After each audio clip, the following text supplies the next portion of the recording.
नमस्कार विद्यार्थी मित्रांनो, अंजनी अकॅडमीमध्ये आपलं स्वागत आहे. मी विशाल विठ्ठलराव काजळे आणि आज नुकताच संयुक्त गट ब पूर्व परीक्षा 2026चा पेपर पार पडलाय. त्याच्यामध्ये चालू घडामोडीचे कुठून प्रश्न आले, कसे आले, किती कुठं विचारलं आयोगाने, आयोगाचा ट्रेंड कसा बदललाय याचं डिटेलमध्ये विश्लेषण घ्यायचं आहे. आपले प्रश्न किती आले, काय आले, सगळं डिटेलमध्ये घ्यायचं आहे. ठीक आहे, घेऊया मग. आता आपले आलेले काही प्रश्न काहीच आलेत, एक 9-10 प्रश्न आलेले आहेत, ते बघूया आपण. दादा त्याच्या आधी या प्रश्नाच्या आधी एक त्याचं फक्त विश्लेषण बघू. तुम्हाला उत्तर वगैरे सगळं अपेक्षित सांगतो मी टप्प्याटप्प्यामध्ये. फक्त एक बघून घ्या एकदा, ओव्हरव्ह्यू करा की आयोगाने प्रश्न कुठून कोणत्या इयरचे विचारलेत, काय विचारले. ते एकूण 15 प्रश्न विचारलेत. त्यापैकी मिशन शक्ती योजना ह्याचं 2 अर्थ लागतात. जर मराठीत नुसार गेलं तर ती योजना आहे 15ची, आणि जर इंग्रजीनुसार गेलं तर ती एक मिशन आहे 2019ला, ते पार पडलेलं आहे. ठीक आहे, म्हणजे शेवटचा प्रश्न हा 19 पर्यंत गेलेला आहे पाठीमागं. आणि सगळ्यात आत्ताचा लेटेस्ट जर विचार केला तर जुलै 2025 मधला आहे. आता आपली एक्झाम झाली आहे जून 2026 मध्ये, आणि हे कुठं शेवटचा प्रश्न कोणता आलाय, जून 2025चा, म्हणजे जवळपास 11 महिन्यापूर्वीचा एक प्रश्न आलाय. आणि आपण काय करतो की परीक्षेच्या आधी 1 वर्षापर्यंत डाटा सगळ्यात जास्त पाठ करतो, आणि आयोगाने तोच विचारला नाही, पाठीमागचं जास्त विचारलंय. ठीक आहे, जर आयोगाने ह्यावेळेस नाराज केलं. बघूया. खान मिगो ॲप मार्च 2023 मधला आहे. नंतर आता फक्त सगळं डिटेलमध्ये घेत नाहीये, फक्त एवढं सांगतो की एक जुना होता, मार्च 23चा एक, सप्टेंबरचा एक, एप्रिलचा एक. 2023चे 2 प्रश्न आहेत, 2024चे हे 3 आणि 3 6 प्रश्न आहेत, आणि 2025चे 3 प्रश्न आहेत. 3 नाही 4 प्रश्न आहेत. ठीक आहे, म्हणजे असं डिवायडेशन होतं 15. आणि 2 कुठले हे मला पण नाही सापडले, नेमकं त्यांना काय विचारायचं. हे फार जुनी डाटा आहे. हे व्हर्टिकल फार्मिंग आणि लेगो हे काय विचारलंय हे डिटेलमध्ये पुढे बघूया आपण. ठीक आहे, फक्त एकदा डिवायडेशन बघा. मार्च एक जुना सोडून द्या, एक तो 23चे 2, 24चे 6 आणि 25चे 4 प्रश्न. एकूण 15 मधले ते 2 तर अजून त्याचा मूळ सापडलेला नाहीये. मग सगळं परत एकदा सगळं झाल्यानंतर परत एकदा बघू. सगळे अपेक्षित आन्सर वगैरे सगळं सांगतो तुम्हाला, आपले आलेले नाही आलेले सगळे दाखवतो. तर आता पहिला प्रश्न आयोगाने विचारलेला 36 नंबरचा. आता हे मला वाटतं DA वाटतंय. तर महाराष्ट्र भूषण पुरस्कार विजेत्यांचा क्रम पुरस्कार मिळालेल्या वर्षानुसार चढत्या क्रमाने लावा, आणि कंसामध्ये दिले सर्वात जुना पहिल्यांदा आणि सर्वात नवीन शेवटी. हे डिटेलमध्ये सांगितलं होतं, आपण शिकलो होतो. 19 महाराष्ट्र भूषण पुरस्कार 2025 मध्ये घेतला होता. तर त्याच वेळेस तुम्हाला सांगितलं होतं की आयोग तुम्हाला क्रम मागं पुढं करून देईल, आणि तसा प्रश्न येऊ शकतो. आयोगाने तेच केलंय. इथं बघू शकता तुम्ही, क्रम दिलाय. राम सुतार, अशोक सराफ, आशा भोसले यांना 2021चा आहे. नंतर अशोक सराफ यांचा 23चा आहे, आप्पासाहेब धर्माधिकारी यांचा 22चा आहे, आणि राम सुतार यांचा 2024चा आहे. ठीक आहे, तर मग त्यांनी विचारलंय नवीन, म्हणजे सगळ्यात जुना आधी लावा. सगळ्यात जुना कोणता, 21चा आशा भोसले. ड आधी पाहिजे. ड ह्या 2 ठिकाणी, हे पहिले 2 कॅन्सल झाले. इथं ड आहे, इथं ड आहे. त्यानंतर 21 नंतर 22 आप्पासाहेब धर्माधिकारी, ब पाहिजे. नंतर डच्या नंतर ब फक्त या ठिकाणी, म्हणजे उत्तर क्रमांक 4 आहे. हे अपेक्षित उत्तर आहे. आयोगाने हे उत्तर देणं अपेक्षित आहे. देईल नाही देईल ते आयोगावर डिपेंड आहे, आपण आता सांगू शकत नाही. नंतर सेकंड आन्सर केल्यानंतर चेंज वगैरे काही होऊ शकतंय. ठीक आहे, हे डिटेलमध्ये घेतलं होतं 19 महाराष्ट्र. आणि हे नॉर्मल आहे. नॉर्मल जरी असलं थोडा अवघड प्रश्न आहे, मीडियम लेवलचा प्रश्न आहे, कारण इथं आपण क्रमांक लक्षात ठेवत नाही. आणि याच्या आधी मी तुम्हाला काय सांगत होतो की कोणताही पुरस्कार असला तर 3-3चा नियम तुम्हाला पाळावा लागतो. 3-3चा नियम कसा, मागचे 3 पुरस्कार तरी मिनिमम तुम्हाला पाठ पाहिजेत. हा तर आहेच आहे, पण मागचे 3 पाठ पाहिजेत. बरोबर, आयोगाने 4 विचारलेत यावेळेस. हे आयोगाचं आहे. आता मी 3-3चा नियम सांगत होतो. आयोग मागे 9 वर्ष गेले, ते बघायचं आपल्याला कुठे गेले, काय गेले. पण हा एक प्रश्न आहे. महाराष्ट्र भूषण पुरस्कार आपल्या नोट्समध्ये होता, कव्हर केलाय, नॉर्मल आहे. आता हाच प्रश्न आपल्या टेस्टमध्ये पण डिटेलमध्ये कव्हर केलेला आहे. 2 प्रश्न घेतलेले ते. एक जानेवारी 2024च्या टेस्ट सिरीजमध्ये हे बघू शकता तुम्ही, 23चा अशोक सराफ यांना, 22चा आशा भोसले यांना, हे इकडे राम सुतार यांचा 19वा पुरस्कार घेतलेला आहे. टेस्ट पण आपल्या आयोगाच्या लेवलचे आहेत, सेम असतं. डाटा काही डाटा उलट आम्ही नोट्समध्ये घेत नाही, तो मुद्दाम टेस्टमध्ये देण्याचा प्रयत्न करतोय. हा एक प्रश्न झाला. आता दुसरा प्रश्न आहे, खालीलपैकी कोणाला जंगलाचा विश्वकोश इन्सायक्लोपीडिया ऑफ द फॉरेस्ट म्हणून ओळखलं जातं. तर तुम्हाला ह्याच्या आधी बी लेक्चरमध्ये सांगितलंय की आयोग तुम्हाला कधीच सरळ हाताने खाऊ देणार नाही, ते उलटा हात फिरून तुम्हाला खायची सवय लावतं. तसंच हा प्रश्न ते विचारलाय. तुलसी गोडा यांचं निधन झालंय, त्यांना वनांचा विश्वकोश म्हणजे जंगलाचा विश्वकोश असं म्हणतात, त्यांचं नाव आहे ते. तर निधन झालं तर 16 डिसेंबर 2024ला. त्यांच्यावर आयोगाने प्रश्न विचारलाय, तर ह्यांचं उत्तर तुलसी गोडा हे देणं अपेक्षित आहे आयोगाने.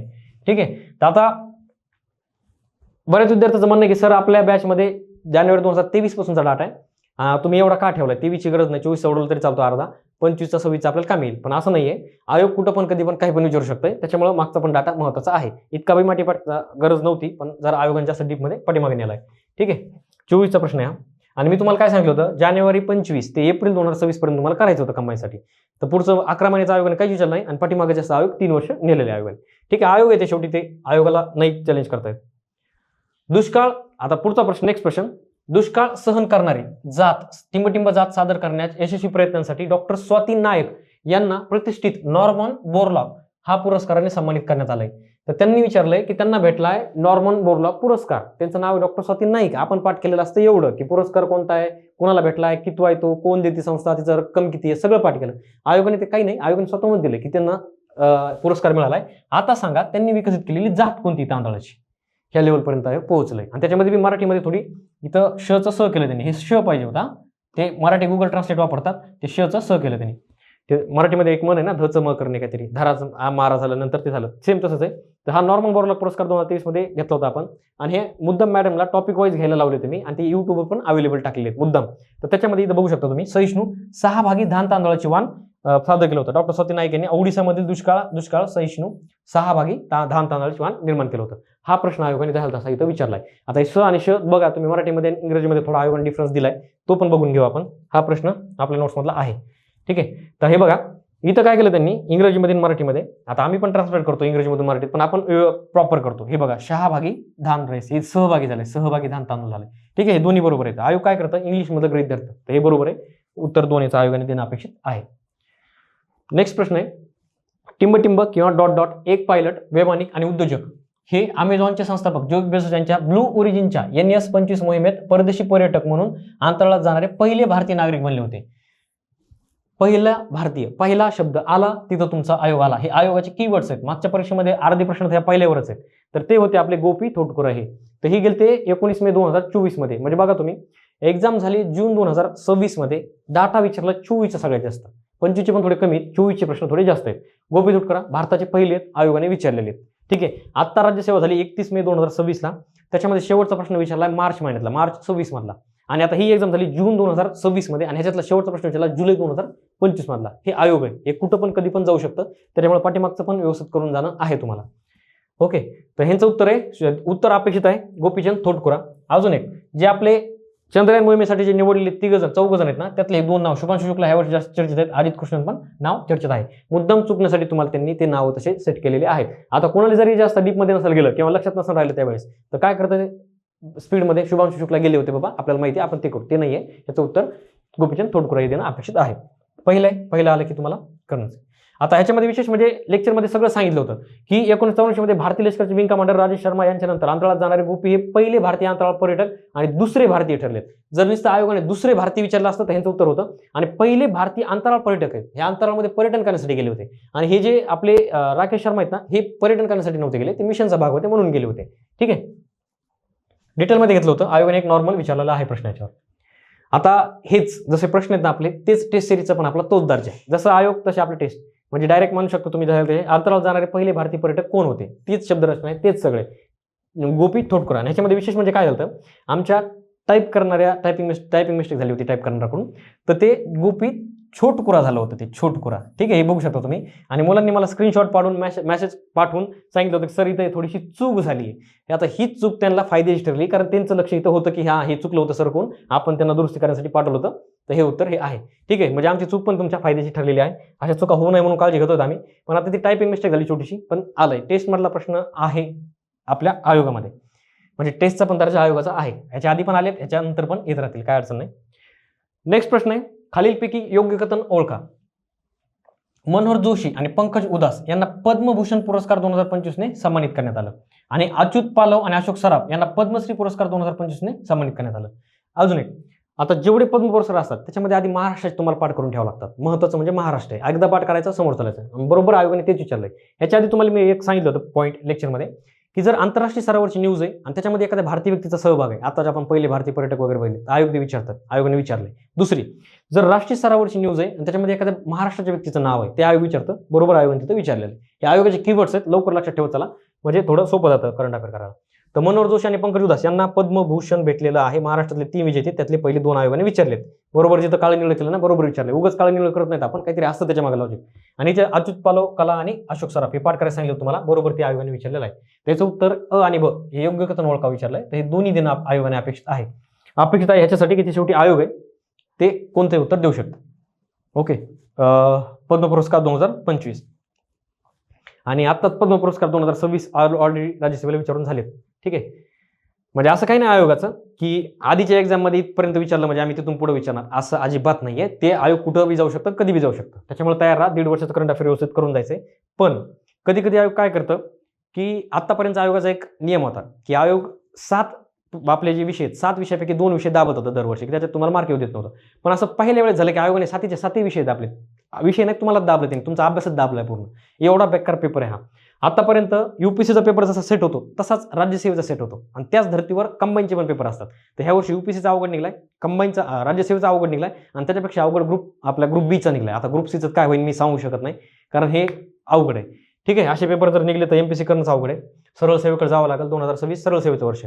आपण कधी कधी काय विचार करतो की ह्याच्यापेक्षा अजून काय वाईट होऊ शकतं, जे होईल ते आपण नंतर बघून घेऊ. पण त्याच्यापेक्षा अजून इतकं वाईट होतं की मग बघू पण वाटत नाही. ठीक आहे, आणि सहनही होत नाही. सेम तीच कंडिशन आज झाली सगळ्याची. पुढचा प्रश्न आहे, बेटी बचाव बेटी पढाव योजनेचा मुख्य उद्देश काय आहे? आता ही योजना आयोगाने आत्ताच का विचारली आणि ती बी करंटमध्ये का टाकली, त्यांनी इकॉनॉमिक्समध्ये का नाही टाकली? तर तिला झाले 10 वर्ष पूर्ण झालेत 22 जानेवारी 2025ला. ठीक आहे, 25ला 10 वर्ष पूर्ण झालेत, बरोबर त्याच्या आधी 10 वर्षाचं त्यांनी न्यूज विचारली की त्याचा मुख्य उद्देश काय. आणि त्या आयोगाने एक नियम त्यांचा फॉलो केला जुना की सगळ्यात मोठं असतं ते त्याचं उत्तर असतं नाही कळल्यावर. ठीक आहे, तर ते लिंग गुणोत्तर आणि शिक्षणाची नोंदणी म्हणजे लिंग समानता आणि मुलींचे शिक्षण ह्याच्यासाठी ती योजनेचा उद्देश आहे. हे उत्तर देणं आयोगाने अपेक्षित आहे. मिशन शक्ती योजना आयोगाचा सगळ्यात कन्फ्यूज करणारा प्रश्न. जर मराठीत वाचला वेगळा अर्थ लागतो, इंग्रजीमध्ये वाचला तर वेगळाच अर्थ लागतो. आता बघा, मिशन शक्ती योजना आहे, जर ही योजना असेल तर ती महिला सक्षमीकरण संबंधित आहे. ही 2015ची योजना आहे जुनी. आता त्याचं 5वं व्हर्जन लॉन्च झालंय उत्तर प्रदेशमध्ये. ठीक आहे, 5.0. तर आता ही महिला सक्षमीकरण योजना आहे. अजून एक, जर ती mission Shakti is related to असं जर असेल, रिलेटेड टू इंग्लिशचा शब्दशः जर अर्थ घेतला तर डिफेन्स आणि स्पेस हे दोन्ही होऊ शकतात. आणि जर आयोगाने हा जर म्हणजे माझ्या पद्धतीने जर आयोगाने फक्त एक शब्द जर फिरवला असता ते उत्तर निघत होतं. संबंधित आहे ना, तर हे फक्त आहे ऐवजी नाही जर केलं असतं ना तर ऊर्जा हे नाही निघलं असतं, कारण हे नाव मिशन शक्ती सगळ्याच गोष्टी संबंधित आहे. मिशन शक्ती मिशन बऱ्याच ठिकाणी आहे. ठीक आहे, आता हे 2019 बघू शकतो. मिशन शक्ती यशस्वी अँटी सॅटेलाइट शत्रूचा उपग्रह नष्ट करणे चाचणी घेण्यात आली होती आणि हे पण योजना 15ची आहे. त्याचे नंतर अपडेट आले तर, पण ही योजना पण जुनी म्हणजे आयोग इथपर्यंत पाठीमागं गेलंय. हे जर गृहीत धरलं 19 तर 7 वर्ष आहेत आणि हे जर गृहीत धरलं तर 10-11 वर्ष आहेत. ठीक आहे, 15 येते, आता 26 चालू आहे. 11 वर्ष आयोग पाठीमागं जाऊ शकतंय, आयोग येते. एवढं गरज नसते. जसं तुम्हाला अवघड गेलाय ना, पूर्ण महाराष्ट्रालाच पेपर अवघड गेलाय. सगळे शांत आहेत सध्या, म्हणजे कुणीच काहीच म्हणायला पण तयार नाही की काय झालं काही नाही झालं. पण बेसिक एक लक्षात ठेवा, जितका अवघड पेपर असेल तितकं तुम्हाला नॉर्मल मार्क आले पाहिजे, हातचे मार्क नाही गेले पाहिजे. जेवढं तुम्ही अभ्यास केला तेवढे जरी आले ना तुमचा रिझल्ट आरामशीर येतो. त्यामुळे जास्त टेन्शन घेऊ नका. हे अवघड आहेत मान्य, ह्याचं उत्तर आयोग देईल ते देईल, मी इथं याचं उत्तर सांगत नाही, आयोगाला देऊ दे. नेक्स्ट प्रश्न आहे, 17व्या ब्रिक्स शिखर परिषद 2025 मध्ये लक्ष केंद्रित केलेले विषय कोणते? तर एकूण लक्ष केंद्रित केलेले विषय 6 होते, त्याच्यामध्ये कोणता नाहीये असं त्यांनी विचारलंय. अजून एक, हा प्रश्न असा सेट झाला यूपीसी प्रीला, सगळ्यात आधी यूपीसी प्रीला हा प्रश्न आला. असा परिषदांचे त्यांनी वैशिष्ट्य विचारले होते किंवा उद्दिष्ट विचारले होते, टार्गेट्स.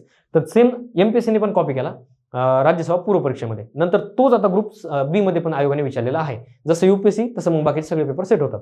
सेम विचारलं आयोगाने. आता संकल्पनेमध्ये फक्त 2 विषय कव्हर होतात त्याचे, जागतिक प्रशासन संस्थांमध्ये सुधारणा आणि बहुपक्षीयतेला प्रोत्साहन देणे, हे याच्यामध्ये तुम्हाला दिसत असेल. मग बाकी राहिलेलं कोण त्याच्यामध्ये नाहीये, त्याच्यामध्ये सामाजिक विषमतेला संबोधित करणे. आता हे निगेटिव्ह स्टेटमेंट आहे, हे नसलच. ठीक आहे, गट चुकीचं आहे. एआयच्या नियंत्रणासाठी समावेशी चौकट प्रसारित करणे हे त्याचं उद्दिष्ट आहे. ठीक आहे, एआयवर आता हळूहळू प्रश्न यायला सुरुवात केलेली आहे आयोगाने. तर ह्याचं उत्तर क नाही आहे, क इथं आहे, क इथं पण आहे, इथं पण आहे. ठीक आहे, याचं उत्तर आयोगाने 3 देणं अपेक्षित आहे. खालील आता नेक्स्ट आहे, खालीलपैकी योग्य कथने ओळखा UNV बाबत. तर 2024 मध्ये UNV ने जगभरात 14,500हून अधिक स्वयंसेवक तैनात केले होते. 2026 हे संयुक्त राष्ट्रांनी आंतरराष्ट्रीय स्वयंसेवक वर्ष म्हणून घोषित केलंय. स्वयंसेवक हे विविध भूमिकांमध्ये कार्य करतात, ज्यामध्ये समुदाय विकास, मानवी हक्क, शांतता निर्मिती इत्यादीचा समावेश आहे. तर ह्याच्या आधी आयोगाने 5 डिसेंबरला आंतरराष्ट्रीय स्वयंसेवक दिन असतो, तो दिन आणि त्याची थीम ऑलरेडी विचारून झालेली आहे. त्याच्यामुळे आपण प्रत्येक वर्षी ते फक्त दिन आणि त्याची थीम घेतलेली. आयोग ह्या लेवलपर्यंत गेला नव्हता. आपल्याला ह्याच्या आधी माहिती होतं की आयोग आपल्या पुढे 2 पावलं असतो, म्हणजे जेवढे विद्यार्थी किंवा क्लासवाले अभ्यास करतात आयोग त्याच्या पुढे 2 पावले असतात. ह्या वर्षी फक्त थोडं बदललंय. 2 पावलं ऐवजी आयोग फक्त 200 पावलं पुढे गेलाय, बाकी काहीच नाही. हे 0 तुमच्या 0 आमच्या सगळ्याचे मिळून 200 पावलं पुढे गेला आयोग, बाकी काही नाही. हे डीप मध्ये एवढं आवड. आणि अजून एक, आयोगाने फक्त इथे एक दयामाया केली पेपर सेटरने की वरीलपैकी सर्व बरोबर दिलेत, इथं तुक्का बरोबर लागू शकत होता. आता ह्याचं फक्त आपण हे घेतलंय दिनविशेष आणि थीम. ह्याच्या आधी पण आयोगाने विचारलेला आहे हा दिन, हा डबल रिपीट झालाय, पण ह्याच्यामध्ये डीपमध्ये गेला आहे. तर इथं बघू शकता तुम्ही की संयुक्त राष्ट्राच्या स्वयंसेवक कार्यक्रमाच्या अधिकृत वार्षिक अहवालानुसार 2024 मध्ये जगभरातील 169 देशामधील 14,631 स्वयंसेवक तैनात करण्यात आले. यांनी किती विचारलंय की 14,500हून अधिक स्वयंसेवक, म्हणजे बरोबर आहे ना, 631 केलेत त्यांनी, यांनी 500 विचारलंय. नंतर संयुक्त राष्ट्राच्या महासभेने एक विशेष ठराव मंजूर करून 2026 हे वर्ष शाश्वत विकासासाठी आंतरराष्ट्रीय स्वयंसेवक वर्ष म्हणून घोषित केलेले आहे. हे पण वाक्य बरोबर आहे. ठीक आहे, हे दोन्ही वाक्य बरोबर आहेत. आयोगाने याचं उत्तर वरीलपैकी सर्व देणं आहे. तिन्ही उत्तर बरोबर आहेत. असो, आयोग आपल्या 200 पावलं पुढे गेलाय, गरज नसते एवढे करायची. नेक्स्ट प्रश्न आहे, टिंबटिंब यांनी एप्रिल 2024 मध्ये अधिकृतपणे आयर्लंडचे सर्वात तरुण पंतप्रधान म्हणून डब्लिनमध्ये पदभार स्वीकारलाय. आयर्लंडचे सर्वात तरुण पंतप्रधान. आता मगाशी मी तुम्हाला सांगितलं, लेक्चरमध्ये पण सांगतोय की आंतरराष्ट्रीय स्तरावर भारतीय व्यक्ती असेल, त्यांचा जर रेकॉर्ड बनला असेल तर आयोग ते विचारतं, पण तीच पॉईंट इथं मायनस ठरलाय. हे ऑलरेडी आपण लिओ वडारकर यांच्या नावावर घेतलेलं आहे. त्यांच्या नावावर काय आहे की सायमन, हे त्यांच्या नावावर 38 वर्षाचा रेकॉर्ड आहे. हे बघा, यांचा सर्वात तरुण पंतप्रधान असण्याचा विक्रम होता तो, मला वाटतं हे प्रश्न एप्रिल 2024 आहे बरोबर, तो मोडलाय सायमन हॅरिस यांनी. ठीक आहे, आपल्याला काय असतं, आपला माणसं आहे, ठीक आहे, पाठ करून ठेवलं, आयोगाने विचारलं, पण आयोगाने मुद्दाम फसवण्यासाठी तुम्हाला प्रश्न सेट केलेला आहे. तुम्ही कितीही अभ्यास करा, जर आयोगाने ठरवलं तुम्हाला प्रश्नाला मार्क नाही येऊ द्यायचा, नाहीच येऊ देत. आणि त्याचं सर्वोत्तम उदाहरण म्हणजे आजचा पेपर, संयुक्त गट ब पूर्व परीक्षा 2026. कितीही अभ्यास करा, किती डोकं आपटा, नाही ना तर नाहीच. ठीक आहे, सायमन हॅरिस याचं उत्तर आहे. इथं बघू शकता तुम्ही, सायमन हॅरिस यांनी वयाचे 37 वर्ष होते, त्यांनी लिओ वडारकर यांचा 38 वर्षाचा विक्रम मोडलेला आहे. आता हेच आपण टेलिग्रामवर पण दररोज घेत असतो आणि तेच आपल्या नोट्समध्ये पण आहे, ते ठीक आहे. आता काही गडबडमध्ये माझ्याकडून राहिले, मला सापडलं नाही, पण ते आहे नोट्समध्ये पण ते डिटेलमध्ये घेतलेलं आहे. नेक्स्ट आहे, भारतातील 2024च्या सार्वत्रिक निवडणुकामध्ये निवडणूक लढवणाऱ्या महिला उमेदवारांची एकूण संख्या टिंबटिंब आहे. निवडणुका पार पडल्यात मे जून 2024 मध्ये. ठीक आहे, आता एक्झाम झाली जून 2026 मध्ये, 2 वर्षापूर्वीचा डाटा आहे. तर ह्याच्यामध्ये पण आयोगाने एक आकडा चुकीचा दिलाय. निवडणूक आयोगाच्या वेबसाईटवर पण गेलतो मी आणि हे त्या दिवशीचं कात्रण पण मला सापडलं टेलिग्रामवर. तर ह्याचा आकडा आहे, लोकसभा निवडणुकीत यावेळी विविध पक्षाकडून 797 महिला मैदानात होत्या. 797. ठीक आहे, 797. आणि हे जवळचा आकडा म्हणलं तर 800. हा प्रश्न रद्द होऊ शकतो जर व्यवस्थित दिलं. निवडणूक आकडेवारी, निवडणूक आयोगाची जी आकडेवारी आहे इलेक्शन कमिशनची, ती आयोगाकडे सबमिट करा. हा प्रश्न जर तुमचा चुकला असेल तर डायरेक्ट तुम्हाला हा इथं प्लस पॉईंट होऊ शकतो. ठीक आहे, याचं उत्तर अपेक्षित 800, पण तो नंतर रद्द होऊ शकतो. खालीलपैकी कोणत्या सरकारी संस्थेने नवी दिल्ली येथे दहशतवाद विरोधी परिषद 2024 आयोजित केली होती? तर ही केली आपल्या NIA, नॅशनल इन्व्हेस्टिगेशन एजन्सी यांनी केली होती. 1 लाईन मधला प्रश्न आहे, आला तर ठीक आहे. ह्याच्यामध्ये बरोबर त्यांनी काय दिलेत माहिती आहे का? चुकवण्यासाठी तुम्हाला काय दिले त्यांनी? संरक्षण मंत्रालय दिले, हे सगळ्यांचं बाप आहे. नंतर नॅशनल इन्व्हेस्टिगेशन एजन्सी ही मंत्रालयाअंतर्गत काम करते. केंद्रीय अन्वेषण विभाग हा पण काम करतो. संशोधन विश्लेषण शाखा ही पण संरक्षण मंत्रालयाच्या अंतर्गत काम करते. पण त्यांनी मुद्दाम फसवण्यासाठी तुम्हाला तसं इथं सेट केलेला आहे. याचं उत्तर आहे नंबर 3. ठीक आहे, आता 24ला आपण नवीन होतो त्यावेळेस आयोग काय डीपमध्ये एवढं विचारत नव्हतं, म्हणून नोट्समध्ये मी मुद्दाम डाटा कमी करायचा प्रयत्न करत होतो. ते कमी करण्याच्या राड्यामध्ये प्रश्नच कमी झाला आपला. असो, आता फक्त म्हणू नका डाटा कमी करा, आता वाढवावं लागेल. आता इथून पुढचे 3-4 प्रश्न आहेत की ज्याच्यावर माझा आक्षेप आहे. म्हणजे ह्याचा अर्थ मी वाईट नाही बोलू शकत त्याच्याविषयी, पण आहे. तर हे काय आहे? खान मिगो हे टिंबटिंब या क्षेत्रात संबंधित असलेलं कृत्रिम बुद्धिमत्तेवर आधारित ॲप आहे. आता एक खाजगी ॲप आहे. जरी जेवढं मला माहिती भेटली किंवा नेटवरून जेवढी डाटा काढलाय तर ते खान सरांचं ॲप आहे. इथं बघू शकता तुम्ही. खामिगो हे शिक्षण क्षेत्रातील एक कृत्रिम बुद्धिमत्ता ॲप्लिकेशन आहे. खान अकॅडमीने नानापा संस्थेने विकसित केलेलं एक ॲप्लिकेशन आहे. ठीक आहे, तर हे विचारलंय आयोगाने. मला एक सांगा, ह्या प्रश्नाचा आणि आपला संयुक्त गट ब चा काही संबंध आहे का सिलेबसचा? हे प्रश्न सरळ सेवेला विचारले असते तुम्ही आक्षेप घेतला नसता, पण तुम्ही गट ब संयुक्त पूर्व परीक्षा 2026चं आयोजन करताय, त्याच्यामध्ये तुम्ही हे प्रश्न विचारताय. सरळ सेवा आहेत MPSC कडे आलेले आहेत, ते 2026 मध्ये येणार आहेत. ते पुढे त्याच्यामध्ये प्रश्न आला ठीक आहे, समजू शकतो. पण इथं थोडं जरा वेगळं विचित्र वाटतंय. आयोग घटनात्मक आहे, त्याच्यावर आपण टीका करू शकत नाही, तो सर्वस्वी अधिकार त्यांचा आहे. पण जरा वेगळं वाटलं मला हे प्रश्न बघून की असे प्रश्न इथं ग्रुप बी ला आलेत. म्हणजे याचा अर्थ काय आहे की तुम्हाला इथं प्रश्न मार्क घेऊ द्यायचा नाही, हे पेपर सेटचा माइंडसेट आहे. ठीक आहे, तर आता एक खान आहे, हे इस्लाम संबंधित एक आडनाव आहे. मग ह्याच्यामध्ये बरोबर दिले त्यांनी. पॅलेस्टाईनचा प्रश्न, मग इथं स्थलांतर बी होऊ शकतंय, इस्लामचा अभ्यास हे बी होऊ शकतंय, शिक्षण हे एकच फक्त एक वेगळा काढला होता. नाही आलं तरी टेन्शन घेऊ नका, हा डाटा आमच्यापर्यंतच पोहोचला नव्हता. आता आम्हाला माहिती झालं की हे असं काहीतरी ॲप आहे आणि ते डाटा काढतंय. ठीक आहे, खान सरचा सध्या इश्यू चालू आहे. त्यांना अटकेचं म्हणजे त्यांच्या गोळीबार वगैरे काहीतरी झाला त्यांच्या अकॅडमीवर, त्याच्यामुळे त्यांना अटक वॉरंट वगैरे इश्यू झालं. नेक्स्ट प्रश्न आहे जो की म्हणजे जरा आहे प्रॉब्लेम. लेगो ही खेळणी बनवणारी कंपनी आहे, तिचे कार्यक्षेत्र जगभरात विस्तारले, ती मूळची टिंबटिंब देशातील आहे. आता हे का विचारलं माहित नाही, ती आहे डेन्मार्क मधली. आयोगाने 3 नंबर अपेक्षित देणं उत्तर. ठीक आहे, आता एक सांगतो तुम्हाला, आता एक खेळणे आहेत. आता माझ्याकडे इथं स्टुडिओमध्ये बऱ्यापैकी खेळणे असतात. आता आमच्या प्रत्येक पीसीवर खेळणे ठेवलेले असतात, हे बघू शकता तुम्ही. भरपूर म्हणजे प्रत्येक ह्याच्यावर असतात ते आपले काय म्हणतात त्याला, खेळणे. आता तुम्ही अभ्यास करायचा का खेळणे बघत बसायच्या कंपनी, हे एक प्रश्न का विचारला हे मला अजून कळलं नाही. ठीक आहे, हे असे खेळणे असतात, आम्ही खेळू शकतो, तुम्ही नाही खेळू शकत, कारण आम्हाला अभ्यास नाही करायचा, तुम्हाला अभ्यास करायचा आहे. ठीक आहे, ह्या खेळण्याचा असा पण फायदा होऊ शकतो, आज कळलं मला, नाही तर खेळण्यावर पण आपण व्हिडिओ बनवला असता एखादा. असू द्या, हे मुलांच्या अभ्यासाशी खेळण्यासारखा प्रश्न आहे हा, की बाबा तुम्ही अभ्यास करताय का खेळताय. ठीक आहे, या इकडे गाड्या खेळायला, गाड्या खेळत बसू आपण स्टुडिओमध्ये. असू द्या, लेगो ही कंपनी हा प्रश्न का विचारला ह्याच्यावर जरा नाराजी आहे, की काय संबंध आहे आपला त्या कंपनीचा. आणि असा इश्यू बी नव्हता याचा एखादा मोठा, की बाबा ही चर्चेत होती किंवा काहीतरी झालं, काहीच नाही, याचं काही सापडलं नाही मला. मी सर्च केलं पण नाही. डेन्मार्क उत्तर आहे, चुकलं जरी सोडून द्या, काही एवढं डीपमध्ये टेन्शन घ्यायची गरज नसते. तुमचा चुकला म्हणजे सगळ्यांचा चुकलाय. नेक्स्ट आहे, खालीलपैकी कोणती बाब ही उभ्या शेतीच्या म्हणजे व्हर्टिकल फार्मिंगचा फायदा नाहीये. व्हर्टिकल फार्मिंग चर्चेत होती पण एवढी बी नव्हती की त्याच्यावर एक प्रश्न घ्यावा, तो बी करंटमध्ये घ्यावा. तर आता ह्याच्यामध्ये काय सांगितलं त्यांनी, फायदा नाहीये. त्यांनी सांगितलं निगेटिव्ह ओळखा. तर निगेटिव्ह मध्ये काय, पाण्याचा वापर कमी वापर. हा ठीक आहे, कमी व्हायला लागलाय. बारमाही पिकांचे उत्पादन वर्षातून 2 किंवा 3 वेळा होऊ शकतं, कारण ते मर्यादित वातावरण आहे. शेतीयोग्य जमिनीवरील अवलंबित्व वाढले नाही, कमी झाले, कारण हे ह्याच्यामध्ये हे होऊ शकतं. मग फायदा नाहीये, मग हे तोटा आहे. ठीक आहे, म्हणजे ह्याचा अर्थ हा आहे. ह्याचं उत्तर 3 नंबर देणं अपेक्षित आहे. वाहतुकीचा कमी झालेला खर्च, हे पण बरोबर आहे, एकाच ठिकाणी सगळं काही अवेलेबल होतंय. त्याचं उत्तर देणं 3 नंबर बरोबर आहे. की इकॉनॉमिक्समध्ये किंवा कृषीमध्ये किंवा पर्यावरणमध्ये हे एखादा प्रश्न विचारला असता समजू शकलो असतो, पण करंटमध्ये त्यांनी विचारलाय ते आयोग आहे. आता इथपर्यंत झालं सगळ्या प्रश्नांचं विश्लेषण, कुठून आले, काय आले, कसे आले, आपले कोणते आले, आपले कोणते नाही आले, डिटेलमध्ये घेऊन झालंय. टेन्शन घेऊ नका. हे जेवढे प्रश्न आहेत ना, ह्याच्यापैकी तुमचे जर बरोबर म्हणतो मी, बरोबर 7 ते 8 जरी बरोबर आले ना, समजून जायचं तुम्ही करंटचा चांगला अभ्यास केलेला आहे. बरोबर म्हणतो मी, चुकलेलं नाही सांगत नाही तुम्हाला, बरोबर म्हणतोय. चुकू द्या, मायनसमध्ये बी येऊ द्या. 5 जरी प्रश्न आले तुम्हाला करंटचे, म्हणजे 5 मार्क जरी आले तुम्हाला 15 पैकी, फार झाले, डोक्यात पाणी गेलं, ह्याच्यावर काही नाही. आता हे विश्लेषण आहे, मुद्दा मी तर दिलेलं आहे मी सगळं, की मिशन शक्ती योजना जुनी होती, ती फारच जुनी. आता ते आयोग देईल काय वेगळे, खामी काही संबंधच नाहीये. हे प्रश्न असे आहेत की ज्यांचे नाहीये, त्यांचा संबंधच नाही निघू शकत. नॉर्मन बोरलॉग पुरस्कार एवढा डीपमध्ये नेलाय त्यांनी, की ऑलरेडी पुरस्कार पाठ केला, संस्था पाठ केली, पण आयोगाला मार्क घेऊ द्यायचा नाही. मग त्यांनी विचारलं ती तांदळाची जात कोणती आहे. ठीक आहे, आम्ही घेतली, ठीक आहे, आम्हाला घ्यायला काय अडचण नाही, आम्ही किती बी डाटा घेऊ शकतो, तुम्हाला शिकू शकतो. पण मेन मुद्दा कुठे येतो, की तो तुम्हाला पाठ करायचा आहे, एक्झामला जायचं आहे, तुम्हाला फक्त करंट अफेअर एकटा विषय नवसाचा नाहीये, तुम्हाला बाकीचे जीएस विषय बी कव्हर करायचे. मग तुम्ही नेमका वर्षभर करंटच करणार का जीएस पण करणार. ठीक आहे, असं काही प्रश्न असतात, असे एक डीपमध्ये नेला त्यांनी.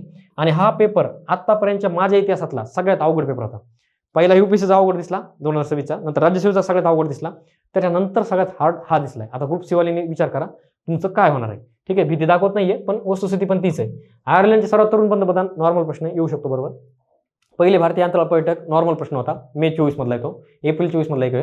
नंतर महिला उमेदवारांची संख्या डीपमध्ये, एवढा डीपमध्ये कोणीच अभ्यास करत नाही. आता मी पण जून महिन्यामध्ये जेवढे आपल्या नोट्स घेतलेत ना, त्याच्यामध्ये बाकीचे सगळे वैशिष्ट्य घेतलेले, फक्त तो मुद्दा घेतला नाही, कारण तो आयोग आतापर्यंत कधी विचारत नव्हता. राज्यसभा मेन्सला पण आयोगाने कधी विचारलं नाही. निवडून आलेल्या महिला आपण घेतल्यात, पण त्यांनी काय विचारलं, उभा किती राहिल्या.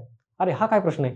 ठीक आहे, असो, आता ते आयोगाचं आहे, आपण त्यांना बोलू शकत नाही. घटनात्मक हे वैधानिक संस्था आहे ती, सॉरी घटनात्मक संस्था आहे ती, आपल्याकडे अधिकार नाही आहे तेवढा. ठीक आहे, आपलं काम आहे अभ्यास करायचं, एक्झाम द्यायचं, जेवढं लागेल तेवढं कट ऑफ सहन करायचं. दहशतवाद विरोधी परिषद जुनी आहे, नोव्हेंबर 2024 मधली. स्वयंसेवक दिवस हा रिपीट आहे, पण आयोगाने डीपमध्ये विचारून पण तुक्का लागू शकतो. वरीलपैकी सर्व बरोबर दिलेत आयोगाने. ठीक आहे, देईलात आयोग. जंगलाचा विश्वकोश तुळशी गौडा निधन वार्ता आहे, जर व्यवस्थित केलेले असतील तर तुम्हाला हा प्रश्न सुटू शकतो. त्यांना पद्मश्री भेटला, त्यांचं निधन झालं. पद्म पुरस्कार नॉर्मल प्रश्न आहे, जर महाराष्ट्राचे व्यवस्थित पाठ केले असते तर तुम्हाला हा येऊ शकतो. नंतर बेटी बचाव बेटी पढाव ही नॉर्मल आहे, 10 वर्ष पूर्ण झालेत, येणं आवश्यक आहे. नंतर महाराष्ट्र भूषण विजेत्यांचा क्रम तुम्हाला 3-3चा नियम फॉलो करायचा होता, तो आयोगाने बरोबर विचारला, नॉर्मल प्रश्न हा येऊ शकतो. नंतर ब्रिक्स परिषद आहे, ह्यांनी वैशिष्ट्य विचारले, ते डीपमध्ये होते, थोडं मॉडरेट प्रश्न आहे. नंतर व्हर्टिकल फार्मिंग काही संबंधच नाही, काही माहित नाही कुठे. आणि हे लिगो हे खेळणे कशासाठी आणलेत हे मला पण माहित नाही. ठीक आहे, तर ह्याच्यामध्ये सुटण्यासारखे तुम्हाला एक प्रश्न सांगतो मी, की बाबा नॉर्मल आहेत जे की तुम्हाला येऊ शकतात. हे नॉर्मन बोरलॉग पुरस्कार नाही येऊ शकत. आयर्लंडचं हे एक येऊ शकतंय, पहिले भारतीय पर्यटक, महिला उमेदवार संख्या नाही येऊ शकत. दहशतवाद विरोधी परिषद पण येऊ शकते जर वाचलेली असेल तर. स्वयंसेवक दिवस येऊ शकतो जर तुक्का मारला तर. नंतर जंगलाचा विश्वकोश तुळशीकोडा हे सोपं आहे. पद्म पुरस्कार एक सोपे विचारले आयोगाने. बेटी बचाव बेटी पढाव सोपं आहे. नंतर महाराष्ट्र भूषण विजेत्यांचा क्रम जरा सोपं आहे. ब्रिक्स परिषद, व्हर्टिकल फार्मिंग आणि लिगो नाही, हे नाही सांगू शकत. 1 2 3 4 5 6 7 आणि 8 हे 7-8 मी का पुन्हा गेलं तुम्हाला याच्या आधी. 7 ते 8 जरी बरोबर आले समजून जायचं तुम्ही टॉपमध्ये. बस एवढंच. करंट अफेअर ह्या वर्ष करंट नाही, बाकीचे विषय पण ह्यावेळेस आयोगाने जरा डीपमध्ये नेऊन घातले. ते का नेले ते आयोगाला माहिती. ठीक आहे, इथपर्यंत होतं आपले कंबाईनचं विश्लेषण. आता विश्लेषण झालंय. आपले मॅगझिन आलेत मार्केटमध्ये. आतापर्यंत नोट्स होत्या, तुम्हाला प्रिंट करायला थोडं जड जात होतं. आपण मॅगझिन काढले जानेवारी 2026 पासूनचे आणि आयोगाने शेवटचा प्रश्न विचारला कुठं, जून 2025चा. तर आता मॅगझिनचा काही उपयोग झाला नाही, पुढचे करत होतो तुम्ही, पण काही उपयोग नाही झाला. पण राज्यसेवेला याच्यातून 4 प्रश्न आले. 3 मॅगझिन आहेत, त्यातले 4 प्रश्न राज्यसेवा पूर्व परीक्षेला आलेले आहेत. ठीक आहे, हे बघू शकता तुम्ही. 8वा वेतन आयोगाचे स्थापन करणारं पहिलं राज्य आसाम, क्रीडा घडामोडीमध्ये भारताचे सगळे सुवर्ण पदक, आणि नंतर जोसे अँटोनियो कास्ट. आणि विशेष म्हणजे मॅगझिनमध्ये काय केलं मी, की नोट्समध्ये डाटा द्यायला मला मर्यादा असते, पण मॅगझिनमध्ये नसते. मॅगझिनमध्ये मागचे FAQ पण ऍड केलेले. बरोबर जसं मोठं उत्तर दिलं आयोगाने, पहिले 2016 पण विचारलंय आणि ह्या वेळेस पण आयर्लंडचे पंतप्रधान विचारलेत. तर हे पण आयोगाने सेम तसंच पॅटर्न फॉलो केला. UPSC मध्ये तेच आहे, MPSC मध्ये तेच आहे, सरळ आपल्या कंबाईनला पण तेच आहे. आता सरळ सेवेला बघू काय होतं. मॅगझिन महत्त्वाचे आहेत. ठीक आहे, नोट्स जरी वाचाल तुम्हाला मोठ्या वाटत असल्या, मॅगझिन घ्या आणि प्रिंट करायचा पण खर्च कमी. 45 रुपयामध्ये मॅगझिन उपलब्ध आहे मार्केटमध्ये आपलं. नंतर टेलिग्राम लिंक आहे, युट्यूबची लिंक आहे, ॲप लिंक आहे. आता बऱ्याच विद्यार्थ्यांना प्रश्न आहे की सर बॅच घ्यायची पण नेमकी माहिती काय. ते ॲपची लिंक आहे, अंजनी अकॅडमी सर्च केलं तरी सापडून जाईल तुम्हाला गुगलवर, किंवा हे स्कॅन केलं तरी सापडेल. नंतर ज्यावेळेस तुम्ही ॲप डाउनलोड कराल ना, त्यावेळेस तुम्हाला हे असा इंटरफेस दिसेल. त्याच्यामध्ये तुम्हाला काय करायचं आहे, पेड कोर्समध्ये जायचं आहे. पेड कोर्सला क्लिक केल्यानंतर तुम्हाला 3 बॅच दिसतील. त्यातली पहिली बॅच आहे जी की बेसिक बॅच आहे, प्रत्येक महिना 4 तासामध्ये कव्हर केलेला आहे. 2 प्रकारच्या नोट्स आहेत, फोटोस आहेत, विदाउट फोटोस आहेत. 2 पैकी एक प्रिंट करायची, पण आता गरज नाही, आता आपल्या नोट्स अवेलेबल आहेत. 2 नंबरला आहे फास्ट ट्रॅक बॅच. कंटेंट तेच आहे, फक्त इथं प्रत्येक महिना 4 तासामध्ये कव्हर केलेला आहे आणि इथं तो फास्टमध्ये 2 तासामध्ये शिकवलेला आहे. आणि तिसरी आहे टेस्ट सिरीज. आता काय होतं, इथं कंटेंटवर मर्यादा असतात की 4 तासामध्ये शिकवायचं, 2 तासामध्ये तुम्हाला एक कव्हर करायचं आहे. पण काही डाटा SSC बँकिंगचा जे आता तुम्ही बघितला ना, तो सरळ सेवेचा बँकिंगचा डाटा आयोगाने विचारायला सुरुवात केली. तर तो डाटा आम्हाला कव्हर करणं होत नाही. मग तो डाटा आणि ह्यातले काही डाटा ह्याच्यावर आम्ही टेस्ट सिरीज बनवतो, मॅडम बनवतात. 1,500 क्वेश्चनच्या टेस्ट सिरीज असतात, त्याच्यातून 150 क्वेश्चन प्रत्येक महिन्याचे काढलेले असतात. ठीक आहे, तर हे टेस्ट सिरीज, ह्या दोन्हीपैकी एक बॅच आणि प्लस ही टेस्ट सिरीज तुम्हाला घ्यायची. हे एक बॅचचं नोट्स वगैरे सगळं व्यवस्थित व्हिडिओ बघायचा, समोर नोट्स ठेवून हायलाईट करायच्या आणि टेस्ट सिरीजमध्ये प्रश्न सोडवायचे नंतर. ठीक आहे, ही झाली बेसिक माहिती. आता इथपर्यंत होतं आपले कंबाईन, ग्रुप बी, मेन्स, आणि त्यासोबतच आपलं राज्यसेवेचं पण बघायचं राहिलं होतं विश्लेषण. ते बघून घेऊ आज, कारण दोन्ही प्रश्न म्हणजे 15 दिवसाच्या गॅपने दोन्ही परीक्षा झाल्या. ते राज्यसेवा पूर्व परीक्षेचं आहे विश्लेषण. आपल्या बॅचमधून आलेले काही प्रश्न आहेत ते पण डिटेलमध्ये आपल्याला बघायचे आहेत. आता इथून पुढे ते पण बघू आपण. ठीक आहे, हे राज्यसेवा पूर्व परीक्षेमधलं सगळ्या आलेल्या प्रश्नांचं एक विश्लेषण आहे. कोणता प्रश्न कोणत्या महिन्यातला आलाय तर बघूया. आता एक 16 प्रश्न आहेत. चहाबार बंदर हा मे 2024चा प्रश्न आहे. म्हणजे मे 2024चे 3 प्रश्न आलेत. ज्याने 2025चे इतके आलेत, 1 मिनटं, 2, 4, 5, 6, 7 प्रश्न, इथं 3 प्रश्न, आणि 2026चे 3, 2, 5 आलेत. म्हणजे डिवायडेशन असं आहे, 24चे 3, 25चे 7 आणि 26चे 5 आलेत. ठीक आहे, हे पूर्ण 16 प्रश्नांचं डिवायडेशन आहे. 16 नाही 15 प्रश्नाचं. एक प्रश्न महिला तंत्रज्ञान केंद्राने मला पण सापडलं नाही आहे. कोणते आपल्याच्यातून आले नाही आले डिटेलमध्ये आपल्याला डिटेलमध्ये बघायचं आहे. तर चहाबार बंदर, अभिजित भाषा, तांडा ग्रामपंचायतची लोकसंख्या, 31वी बालविज्ञान काँग्रेस, ब्राझील ब्रिक्स चेअरपर्सन, ह्याच्यामध्ये आयोगाने काय उत्तर दिले वगैरे सगळं बघायचं. आपल्याला लेट झालं टाकायला, थोडं मध्ये तब्येत डाऊन होते. बघूया आता एक विश्लेषण. खालीलपैकी कोण चिलीचे 38वे राष्ट्राध्यक्ष बनले आहेत. बेसिक प्रश्न आहे. आयोगाने आधी पण असे विचारायला सुरुवात केली आहे. इथं राज्यसेवेला पण विचारलाय आणि आता UPSCला पण विचारलाय, राज्यसेवेला विचारलाय, ग्रुप बीला पण विचारून झाला आयोगाचा. तर चिलीच्या 38वे राष्ट्राध्यक्ष होते कोण, जोस अँटोनियो कास्ट रिस्ट. तर हे उत्तर आयोगाने दिलेलं आहे. आणि विशेष म्हणजे सगळ्यात मोठं जे उत्तर आहे ना तेच आयोग दरवर्षी देत असतं. म्हणजे मागचे जरी आपण आपलं जे मॅगझिनमध्ये तुम्ही बघितलं असेल त्याच्यामध्ये मागचे कोण क्वेश्चन आपण दिलेले आहेत अवेलेबल करून, त्याच्यामध्ये पण बघा तुम्ही. हे सगळ्यात मोठं ऑप्शन असतं ना तेच ते आयोगाने उत्तर दिलेलं आहे. एक ट्रिक आहे ती तुक्का मारायची, पण ती दरवर्षी लागेल असं काय फिक्स नसतं.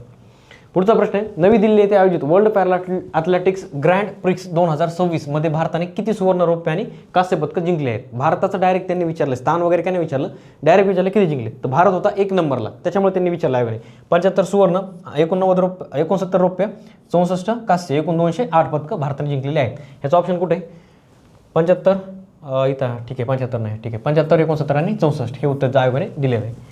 ओके, आपल्या नोट्समध्ये तसं आहे. नोट्समध्ये जेवढं तुम्हाला लाल वगैरे निळं केलेलं असतं ना, समजून जायचं, ते महत्त्वाचं आहे. आता हाच प्रश्न आपल्या टेस्ट सिरीजमध्ये पण घेतला होता, म्हणजे टेस्टची लेवल पण ती. आता एक्सप्लेनेशन टेस्टचे आपण मार्च महिन्यापासून एक्सप्लेनेशन पण आपण उपलब्ध करून दिले. तर तेच एक्सप्लेनेशनमध्ये ते 208 पदकं सगळे कुणी किती जिंकलेत, काय जिंकलेत, म्हणजे हा प्रश्न डबल रिपीट झाला. तुमचा लेक्चरमध्ये पण तुमच्या डोळा खालून गेला आणि तुमचा टेस्टमध्ये पण तो रिपीट झाला आहे. त्याच्यामुळे पाठ होण्याला काय अडचण येणार नाही. नेक्स्ट प्रश्न आहे, 7व्या वेतन आयोगाची मुदत 1 जानेवारी 2026 रोजी संपण्यापूर्वी आपला 8वा राज्य वेतन आयोग स्थापन करणारं पहिलं भारतीय राज्य कोणतं आहे. पहिलं शब्द आला तिथं आपला आयोग आला. अर्धे प्रश्न हे एका शब्दावरच असतात, तर ते आसाम आहे. तर मुख्यमंत्री हेमंत बिस्वा शर्मा यांनी 1 जानेवारी 26 रोजी घोषणा केली. त्याचे अध्यक्ष सुभाष दास आसामचे माजी अतिरिक्त मुख्य सचिव होते. 8वा वेतन आयोग स्थापन करणारं पहिले राज्य बनलं आहे आसाम. ठीक आहे, डिटेलमध्ये घेतलेला आपण तो आयोगाने विचारला, त्याचं उत्तर 4. नाही, हाच प्रश्न डायरेक्ट आयोगाच्या म्हणजे आपल्या टेस्ट सिरीजमधला आयोगात तुम्हाला दिसून जाईल. कॉपी पेस्ट नाही म्हणता येत, पण आहे थोडंसं फरक आहे. तर 7व्या वेतन आयोगाची मुदत 1 जानेवारी संपली. 8वा वेतन आयोग स्थापन करणारं पहिले राज्य. आपण फक्त एवढं घेतलं, भारतामध्ये 8वा राज्य वेतन आयोग स्थापन करणारं पहिले राज्य कोणतं आहे. टेस्ट पण आपली आयोगाच्या लेवलची. ठीक आहे, तर आसाम आहे. फक्त एवढंच त्याच्यामुळे हे की इथं पण आपण 4ला ठेवलं, आयोगाने पण 4ला ठेवलं आहे. आता म्हणू नका तुम्ही की तुमच्यात कसं काय आलं आहे. ठीक आहे, हे फक्त एक तुक्का असतो. नेक्स्ट प्रश्न होता राज्यसेवा पूर्व परीक्षा 2026. भारतातील अभिजात भाषांचा त्यांना मिळालेल्या मान्यतेनुसार योग्य क्रम लावा. मी वेळ नाही आहे की तुम्हाला ट्रिक बनवून द्यायला. मला माहिती आहे एक्झॅक्ट की आयोग तिथं दरवर्षी प्रश्न विचारतात. ह्याच्या आधी राज्यसेवेला आत्तापर्यंत 4 वेळेस हा प्रश्न येऊन गेलेला आहे. जे अभिजात भाषेचा दर्जा आहे ना, हा ऑलरेडी आयोगाला आलेला आहे. त्याच्यामुळे मी ती ट्रिक बनवून ठेवलेली. ऑलरेडी माझं एकदा चुकलं होतं म्हणून मी ती बनवली होती. आता ती तुमच्या कामी आली. त्याच्यामध्ये काय दिले त्यांनी, तेलुगू, संस्कृत, पाली, ओडिया आणि तामिळ. आता हे का विचारलं आहे तर ऑक्टोबर 24मध्ये तुम्ही ऑक्टोबर 24मध्ये ह्या भाषांना अभिजात भाषेत दर्जा देण्यात आला. त्याच्यामध्ये मराठी होती, पाली होती. ठीक आहे, ही पाली आताची लेटेस्टची आहे. पहिल्या बाकीच्या सगळे विचारल्यात. ह्याच्यामध्ये कन्फ्यूज होण्यासारखा मुद्दा अजून एक आहे. तामिळ आणि तेलुगू दोन्हीमध्ये त येते. त्याच्यामुळे त्याची ट्रिक सांगितली तुम्ही काय, तर तसं ते कमी ओढलं. त म्हणजे तामिळ, स म्हणजे संस्कृत, ते म्हणजे तेलुगू आणि क म्हणजे कन्नड आणि मी म्हणजे मल्याळम आणि ओढलं म्हणजे ओडिया. ठीक आहे, ह्यातलं कोणतं क्लिअर होते. त म्हणजे तामिळ, स म्हणजे संस्कृत म्हणजे ई आधी पाहिजे, नंतर 2 नंबरला बी पाहिजे, इथं आहे. तसं ते म्हणजे तेलुगू ए पाहिजे, कमी ओढलं आधी पाहिजे सी. ठीक आहे, मान्यतेनुसार ह्याचं उत्तर 4 दिलं आयोगाने. हे उत्तर निघतंय. ट्रिक उगच नाही बनवत, काहीतरी फायद्याचे असतात ना म्हणून बनवतो. असं कन्फ्युजन होऊ नये. आता राज्यसेवेला भरपूर वेळ असतो, त्यात काय वाद नाही. पण जर तुम्हाला एक्झॅक्ट माहिती नसेल तामिळ आधी का तेलुगू आधी, संस्कृत आहे 2 नंबरला सगळ्यांना माहिती, तिथं कन्फ्युजन होऊ शकते. आता हेच आपण नेक्स्ट प्रश्न आहे जो आपल्या नोट्समध्ये घेतला नव्हता, मी मुद्दाम टेस्टमध्ये ठेवला होता, तोच इकडे आयोगामध्ये तुम्हाला दिसेल. तर गोव्याच्या मुख्यमंत्र्यांनी प्रस्तावित केलेला 3रा नवा जिल्हा पुढीलपैकी कोणता आहे, तर तो आहे कुशावती. तर हे नदीचं नाव आहे. आपण काय घेतलं होतं, अलीकडेच गोवा राज्यासाठी प्रस्तावित करण्यात आलेल्या 3ऱ्या जिल्ह्याला त्या भागातून वाहणाऱ्या नदीच्या नावावरून कोणते नाव देण्यात आलं आहे, ते कुशावती आहे. ठीक आहे, हा तुम्हाला आयोगाचा क्वेश्चन आहे.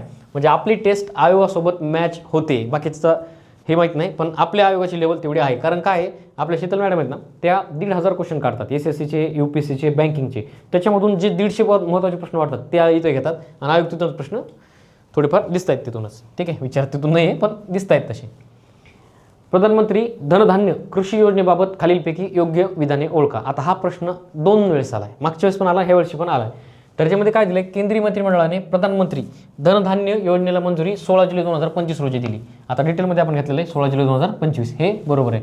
नंतर योजनेमध्ये निम्न उत्पादकता, निम्न पीक समंदा, निम्न ऋणवितरण हे 100 जिल्ह्यांच्या निवडीचे आधार आहे. त्यांचं म्हणणं आहे 100 जिल्ह्यासाठी योजना आधी सुरू करण्यात आली. इथं डिटेलमध्ये दिलं आहे, कुठे गेली, हे 100 जिल्ह्यामध्ये राबवली जाईल.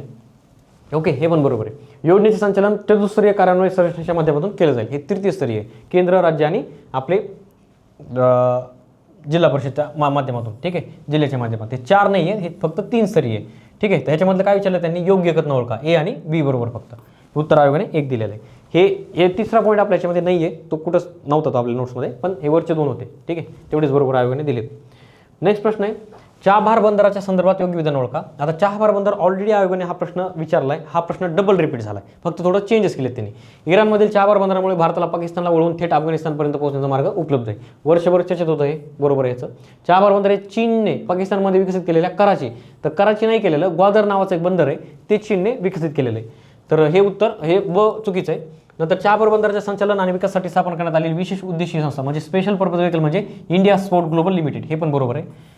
नंतर 2026-27 अर्थसंकल्पात चाबहार बंदरासाठी कोणत्याही निधीची तरतूद करण्यात आलेली नाही आहे, हे पण बरोबर आहे. तर त्यांनी काय विचारलं, योग्य विधान ओळखा.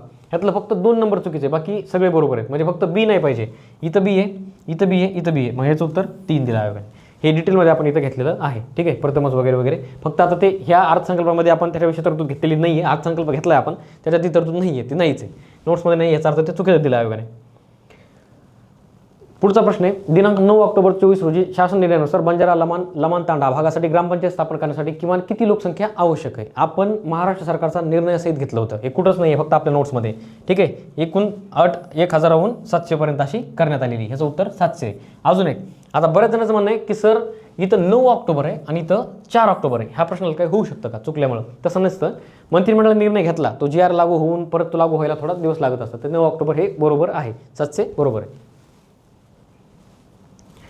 नेक्स्ट आहे, आता हे नॉर्मल होतं हा प्रश्न, म्हणजे नोबेल शांतता पुरस्कार नोबेल पुरस्कार ह्या वर्षीचे 4 विचारलेत आयोगाने, जोड्या विचारले. सोपे आहेत ते, पण जोड्यामध्ये विचारल्यामुळे ते सोपे झालेत. त्याच्यामध्ये फक्त तुम्हाला एक माहीत पाहिजे होता, मारिया कॅरेना मचाडो यांना नोबेल शांतता पुरस्कार मिळालेला आहे. ह्याचं उत्तर काय? 4. व्हेनेझुएलाच्या लोकांसाठी लोकशाही हक्कांचा प्रसार केला त्यांनी. ठीक आहे, फक्त तुम्हाला एक माहीत पाहिजे होतं, उत्तर आपोआप एकच निघत आहे. डीचं एकच पाहिजे, फक्त याच ठिकाणी उत्तर आहे. वेळ पण वाचतो, वेळ असतो भरपूर, पण वाचतो वेळ, डायरेक्ट उत्तर निघते. मग बाकीचे कोण कोण आहेत, काय काय, हे डिटेलमध्ये आपण इथे घेतलेले आहेत. हे 2च घेतलेत, अजून 2 समोर आहेत. ठीक आहे, नोबेल पुरस्कार विचारलेत ह्या वर्षीचे 2025चे, त्या डिटेलमध्ये घेतलेत. नॉर्मल प्रश्न आहे, पाठ व्हायला काहीच अडचण नाही. हा प्रश्न तुमच्या हातचा होता, भौतिकशास्त्र आणि रसायनशास्त्र, आणि हाच प्रश्न आपल्या टेस्टमध्ये पण घेतलेला आहे आपण. आता जोड्या लावामध्ये उत्तर तर तुम्हाला मी सांगितलं, त्याच्या डिटेलमध्ये सांगायची गरज नाही. आता बघा, टेस्टमध्ये मॅडमनी बरोबर तीच शब्दरचना उचलली जी आयोगाला अपेक्षित होती. आता इथं बरोबर त्यांनी दिले, इलेक्ट्रॉनिक सर्किटमध्ये मायक्रोस्कोप, क्वांटम मेकॅनिकल टनलिंग आणि एनर्जी क्वांटमचा शोध. बरोबर तेच घेतलेले आहेत आयोग. इलेक्ट्रॉनिक सर्किटमध्ये क्वांटम टनलिंग आणि एनर्जी बघू शकता तुम्ही. टेस्ट पण बनवायची अशी बनवायची की आयोगाच्या लेवलची बनवायची, नाही तर उगाच काही पण फालतू कचरा गोळा नाही करायचा. ठीक आहे, ऑक्टोबर 25 मध्ये टेस्ट आहे, त्यातला प्रश्न आहे. म्हणजे तुम्हाला जे आयोग विचारतंय ते ऑलरेडी नोट्समध्ये कव्हर होतंय लेक्चरमध्ये, आणि ते तुम्हाला टेस्टमध्ये पण कव्हर होतंय. म्हणजे 2दा तुमच्या डोळ्याखालून एकच डाटा जातोय, 2दा म्हणजे 4दा, म्हणजे डबल एकदा रिव्हिजन करताच तुम्ही. तर मग अजून काय पाहिजे? ठीक आहे, हेच आयोगाचे प्रश्न आणि आयोगाचा आपला डाटा. तर पुढचा प्रश्न होता, पुढील विधाने ओळखा. आरोली पर्वतरांगेवर हा प्रश्न विचारला होता. आता तुम्ही म्हणाले भूगोलचा प्रश्न आहे, तो इथं का आला करंटमध्ये? तर आरोली पर्वतरांगेवरचं एक नोव्हेंबर महिन्यामध्ये 25 मध्ये आरोली पर्वतरांगाबद्दल एक नवीन केंद्रीय पर्यावरण मंत्रालयाने एक समितीने सादर केलेला अहवाल होता, तो स्वीकारला आणि त्यांनी त्यानुसार अंमलबजावणी केली. म्हणजे त्यांचं म्हणणं होतं की आरोलीची निश्चित करण्यासाठी 100 मीटर उंचीची नवी मर्यादा त्यांनी सेट केली ती केंद्र सरकारने. त्यांचं म्हणणं होतं की जर एखादी टेकडी 100 मीटरच्या आत असेल तर तिला आम्ही समतल करू, त्याच्यावर रोड वगैरे बिल्डिंग वगैरे बनवू. तर सर्वोच्च न्यायालयाने त्याला बंदी आणली, नंतर तो निर्णय थोडा मागे घ्यावा लागला, त्याच्यावर आंदोलन वगैरे झाले होते. त्याच्यामुळे आयोगाने हे भूगोलमध्ये हा आरोलीचा प्रश्न विचारलेला आहे. त्याच्याविषयी बेसिक माहिती पण आपण घेतली. भूगोल हा आपला विषय नाही आहे, पण थोड्याफार ट्रिक वगैरे तुम्हाला मी सांगत चालत असतो. त्याच्यातल्या 2-4 ट्रिक ह्यावेळेस आल्यात, म्हणजे आता ते मुद्दाम सांगत नाही मी. ते शेती रोका वगैरे ब्राझीलचे ते मी तुम्हाला सांगितलं होतं लेक्चरमध्ये घेता येतं. आता ते आपलं काम नाही आहे, पण सहज सांगितलं होतं, ते आल्यात. भूगोलच्या ट्रिक उगाच नाही बनवलेलं मी, ट्रिक काहीतरी काम देतात म्हणूनच ते ऑलरेडी बनवून ठेवलेले आहेत. एकदाच ट्रिक बनवून ठेवायची, व्यवस्थित पाठ करून ठेवायची आणि मार्क घेत राहायचं. ठीक आहे, ट्रिक काम देतात बरं, योग्य टायमाला ट्रिक काम देतात. जर कोणी म्हणत असेल की ट्रिक बिना कामाचे आहेत किंवा फालतू, नाही, ट्रिक काम देतातच, कारण त्या योग्य वेळी काम येतात. श्री सुरेश करमाडे यांचं कोणत्या काळात आशियाई ॲथलेटिक्स संघटनेचे अध्यक्षपद भूषवलेलं आहे? यांचं निधन वाढत आहे. आपण जानेवारी महिन्यामध्ये कव्हर केलेली, पण प्रॉब्लेम असा झाला आहे की आमच्याकडून डाटा काढताना त्याचं इयर नाही घेतलं. डाटा घेतला आम्ही की पुन्हा कुठे गेले ते, भारतीय ऑलिम्पिक संघटनेचे प्रदीर्घ अध्यक्ष राहिलेले आहेत, नंतर आशिया ॲथलेटिक्स असोसिएशनचे माजी अध्यक्ष आहेत ते, फक्त त्याचं इयर नाही घेतलं आणि आयोगाने बरोबर ते इयर विचारले. ठीक आहे, हे आपल्या लोकसत्तामधून घेतले. आपल्या टेलिग्रामवर पण हे प्रश्न असतात. ते 2002 ते 2013 या दरम्यान अध्यक्ष राहिलेले आहेत ते. ठीक आहे, आशिया ॲथलेटिक्स संघटनेचे अध्यक्ष. घेतलंय नाही घेतलं सगळं डिटेल तुमच्यासमोर सांगितलंय. ठीक आहे, हा प्रश्न आपल्या याच्यातून सुटत नाही आहे, कारण इयर घेतलं आमच्याकडून तेवढंच राहिलं होतं आणि बरोबर आयोगाने त्याचाच प्रश्न विचारला डीपमध्ये. तसं टेलिग्रामवर घेतलं होतं डिटेलमध्ये, पण नोट्सचं वेगळं, टेलिग्रामचं वेगळं. अजून एक, आता तुम्ही तक्रार करताय की सर आपल्या नोट्स मोठ्या होत आहेत, तर तुमच्या त्या भेणे मी काय केलं, हा डाटा काढून टाकला होता. म्हणजे दररोज दिवसाच्या 70-80 न्यूज असतात आमच्या, या अशा टेलिग्रामवर ग्रुपवर आधी येतात, नंतर मग ते इकडे नोट्समध्ये घ्यावं लागतात, त्याच्यावर काम करून. तर IIT मद्रास 7व्या सलग वर्षी श्रेणी सर्वोत्कृष्ट होतं. NIRF इंडिया रँकिंग 2025 सप्टेंबर 6ला ती डाटा काढला होता आम्ही. पण आम्ही कमी करण्याच्या राड्यामध्ये, आणि असे प्रश्न आत्तापर्यंत आयोगाने विचारलेले नाही आहेत. आयोग आता तिथं चाललंय जिथं आत्तापर्यंत गेलं नाही आहे. म्हणजे त्यांनी पेपर सेटरने असा माइंडसेट बदलला आहे की आत्तापर्यंत जो एरिया कव्हर करायचा राहिला आहे तिथं जास्त फोकस करायचा, इकडे पण थोडं ठेवायचं, तिकडे पण ठेवा. तर राष्ट्रीय संस्थात्मक क्रमवारी आराखडा NRF देशभरातील शैक्षणिक संस्थांची क्रमवारी देण्यासाठी एक पद्धतशीर प्रणाली प्रदान करतो. हे बरोबर आहे, हे बरोबर विधान ओळखा म्हणून सांगितलंय. राष्ट्रीय संस्थात्मक क्रमवारी आराखडा हिची सुरुवात 2020 साली झाली. आता इथं बघू शकतो तुम्ही NRFची निकाल जाहीर झाला. ठीक आहे, सोडा आहे मद्रास श्रेणी म्हणजे टॉपलाईन. NRF राष्ट्रीय संस्थात्मक रँकिंग फ्रेमवर्क सुरुवात 19 सप्टेंबर 2015 झाली. म्हणजे आमचा इथपर्यंत डाटा काढण्याची लेवल असते, पण आता विचारलं नाही म्हणून आयोगाने आम्ही तो डाटा स्किप केला आणि आयोगाने तोच विचारला प्रश्न. ठीक आहे, तर हे चुकीचं आहे. इथं फक्त 2015 एवढं लक्षात ठेवा, हे चुकीचं आहे. म्हणजे बी चुकीचं आहे, विधान बरोबर. आता जिथं बी कुठं नाही आहे फक्त एक चेक करा, इथं बी आहे, इथं बी आहे आणि इथं पण बी आहे, फक्त ए आणि सी, ACD बरोबर आहे. ही क्रमवारी 5 निकषांच्या आधारे निश्चित केली जाते. सस्टेनेबल डेव्हलपमेंट गोल्स या श्रेणीमध्ये Indian institute of technology Madras प्रथम क्रमांकावर आहे. आणि फक्त प्रथम क्रमांकावर नाही आहे, तर सलग 7व्या वर्षी ती प्रथम क्रमांकावर आहे. ह्याच्यामुळे त्या आयोगाने हा प्रश्न विचारलेला आहे. हे उद्दिष्ट तुम्हाला जे सांगितले ना 5 आहेत, हे उद्दिष्ट हे दिलेत खाली, तर ह्याच्या खाली अजून उद्दिष्ट आहेत 5. डिटेलमध्ये डाटा असतो आमच्याकडे, फक्त कमी करायच्या राड्यामध्ये आम्ही स्किप करतो. आता होणार नाही स्किप, कारण नोट्समध्ये द्यायला मर्यादा आहेत, मॅगझिनमध्ये नाही. आता आपलं मॅगझिन आलं मार्केटमध्ये, तुम्हाला सगळा डाटा दिसणार, एकही प्रश्न इकडे तिकडे जाऊ देणार नाही. पुढचा प्रश्न आहे, खालीलपैकी कोणते विधाने योग्य आहेत? जागतिक बहुआयामी दारिद्र्य निर्देशांक अहवाल जागतिक बँकेद्वारे प्रकाशित केला जातो. बेसिक पॉईंट इकॉनॉमिक्समधला, तो करंटमध्ये पण असतो. तर ही बघा, आपण दरवर्षी घेतो आपण त्याला. तर पॉवर्टी ॲडमिट कॉन्फ्लिक्ट थीम होती यावर्षीची. 10 लाख लोक गरज नाही आहे भारत. तर संस्था 2010ला UNDP आणि OPHI दरवर्षी जाहीर करते. हे 2 संस्था आहेत. ह्याच्यामध्ये जागतिक बँकेचा काही संबंध आहे का? नाही, हे चुकीचं वाक्य आहे. ठीक आहे. 2025चा अहवाल दारिद्र्य हवामान बदल या संबंधित केंद्रित होता. हा 24 आहे वाटतं मला. नंतर 25च्या अहवालात 4 प्रमुख हवामान म्हणजे धोके होते. अहवालानुसार दक्षिण आशियातील दारिद्र्य मोठ्या प्रमाणात वाढत आहे. तर एक मध्ये अहवाल आला कमी होत आहे हळूहळू दारिद्र्य, हे चुकीचं आहे. ठीक आहे, हे चूक, हे चूक, हे मधले BC बरोबर. हे विचारलं बरोबर काय, तर मग B आणि C हे उत्तर 4 दिले आयोगाने, हे बरोबर आहे. आता जे आतापर्यंत जेवढे आले आपले ते ठीक आहे, नोट्समध्ये आले. नोट्समध्ये नाही आलेले पण त्याचं विश्लेषण आपल्याला घ्यावं लागणार आहे. ठीक आहे, माझ्याकडून ते डाटा स्किप झालेला आहे, पण तो घेणं महत्त्वाचं आहे. सगळं सांगणं, जे आलंय ते पण, जे नाही आलं ते पण. तर आता प्रश्न विचारला आहे, 31वी राष्ट्रीय बाल विज्ञान काँग्रेस 3 ते 6 जानेवारी 2026 दरम्यान भोपाळ मध्य प्रदेश इथे आयोजित करण्यात आली. इथं आयोगाने काय केलं माहिती का, 25 मध्ये आयोजित करण्यात आली, इथं 2026 दिलंय. फक्त एक आकडा चेंज केला आहे. राज्यसेवा पूर्व परीक्षा 2026 त्याच्यामध्ये फक्त आयोगाने इयर चेंज केलेलं आहे. 2-3 प्रश्नामध्ये सेम तसंच केलं आहे. ते तिथं फोटोमध्ये तुम्ही पाहू शकता. नंतर 31वी राष्ट्रीय बाल काँग्रेस ही आरोग्य आणि कल्याणासाठी परिसंस्था समजून घेणे या संकल्पनेवर आधारित होती. संकल्पना हीच आहे. ठीक आहे, म्हणजे हे बरोबर आहे, वरचं चुकीचं आहे, हे चुकीचं आहे, B बरोबर आहे. तर B योग्य, अयोग्य, अयोग्य हे याचं उत्तर आयोगाने दिलेलं आहे. हा एक प्रश्न होता, हे मलाच प्रश्न कळाला नाही ज्यावेळेस पहिल्या वेळेस बघितलं मी त्यावेळेस. तर विज्ञान तंत्रज्ञान आधारित उपायांद्वारे लैंगिक समानता वाढवण्यासाठी आणि महिलांच्या सक्षमीकरण करण्यासाठी पुढीलपैकी कोणत्या राज्यामध्ये महिला तंत्रज्ञान केंद्र स्थापन करण्यात आले आहे? तर ह्यातली 1-2 न्यूज आपण कव्हर केल्या आहेत, पण त्या ऑनलाईनमध्ये त्या मला सापडल्या नोट्समध्ये कुठे आहेत त्या, कधी कधी नाहीत सापडत. त्याच्यामध्ये काय आहे उत्तर याचं,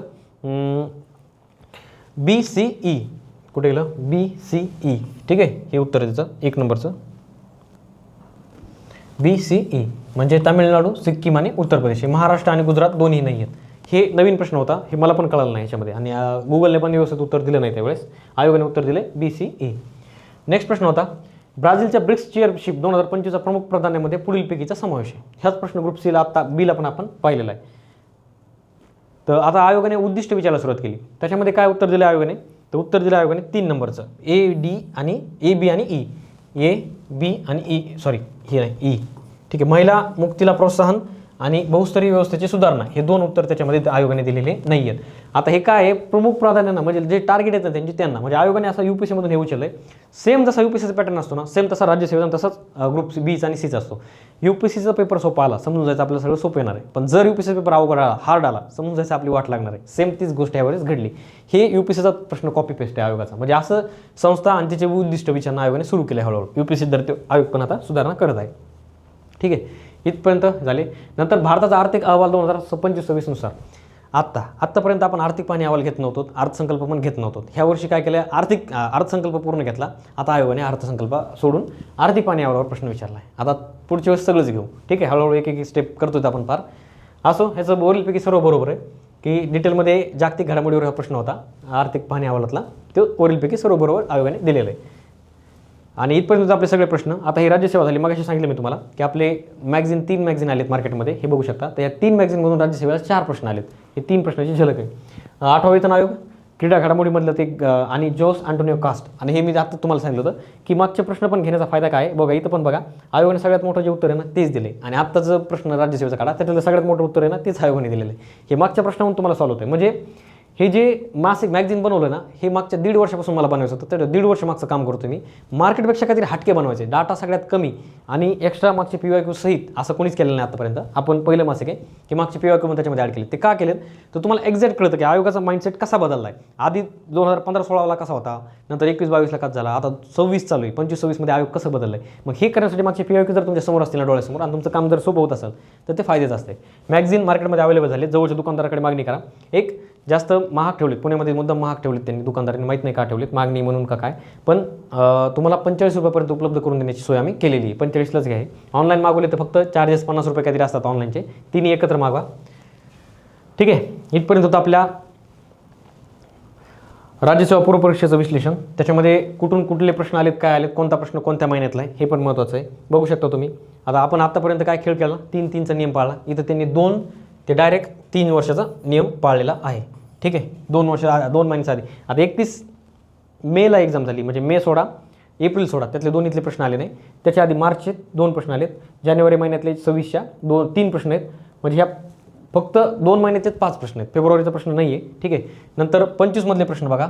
1 2 3 4 5 6 7 प्रश्न 25 मधले आहेत. आणि राहिलेले 3 प्रश्न मग ते पाठीमागचे इथं टेन्शन घ्यायचं नाही. तुम्हाला आले तर सगळ्यालाच येणार आहे, तुम्हाला नाही आले कोणालाच येणार नाही. त्याच्यामुळे टेन्शन घेऊ नका.